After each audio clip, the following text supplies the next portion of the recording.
दोस्तों, बातों को हमको गोल गोल नहीं आती है घुमानी। चलिए आज आपको सुनाते हैं बिहार से अमेरिका कैसे आया, उसकी छोटी सी कहानी। जब मैं 9वीं क्लास में पढ़ रहा था तब पिताजी गुजर गए। घर का आर्थिक स्थिति काफ़ी खराब हो चुका था। जैसे तैसे करके घर वालों ने 10th पढ़ाया, उसके बाद 12th कराया। 12th में हमको लग रहा था कि IAS ऑफिसर बनेंगे। पढ़ने में हम काफ़ी अच्छा थे, पर इसमें काफ़ी समय लग जाता जो कि हमारे पास था नहीं, क्योंकि हमारा आर्थिक स्थिति कुछ ज़्यादा ही डगमाडोल हो चुका था।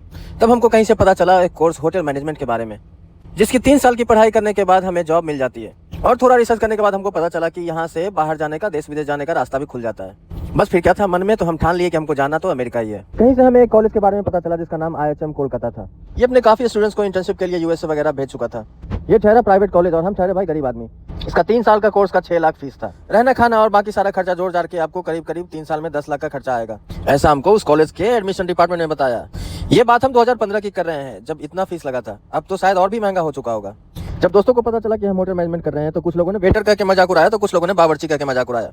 बुरा तो लगता था, पर दिल में जज्बा था कुछ करने का।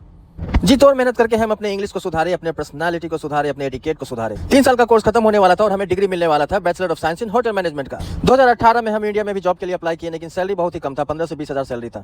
अब इतने में क्या ही होता, तो सोच ही लिए थे कि अब जाना तो है अमेरिका ही।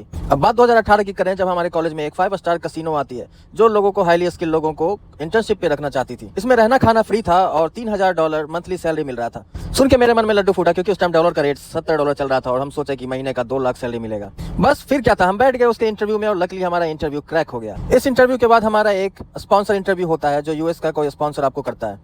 वो भी हो जाने के बाद अब आता है बारी वीजा इंटरव्यू का, जो कि सबसे ज्यादा टफ होता है। हम 10 लोग साथ गए थे, जिसमें वीजा इंटरव्यू सिर्फ 2 लोगों का क्लियर हुआ। अब बारी आई जाने की और महीना था सितंबर का। कैसीनो वाले तुरंत हमें बुला रहे थे, जबकि हमारे पास फ्लाइट टिकट करने के पैसे नहीं थे, क्योंकि उस टाइम इंस्टेंट बुकिंग करना पड़ा था, जिसका प्राइस 70,000 था। तो घर वालों ने इधर उधर से फिर से उधार लिया और पूरे कर्जे में डूब गए हमको यहाँ तक पहुंचाने में। आजमा और हमारे बड़े भैया ये हमारे लिए सब कुछ है, क्योंकि वो ना होते तो पता नहीं हम कहाँ होते। इंटर्नशिप के थ्रू हमें J1 वीजा मिला था, जो कि 1 साल का था। 1 साल बाद हमको इंडिया वापस आना पड़ता, लेकिन हम उस कैसीनो में जी तोड़ मेहनत किए।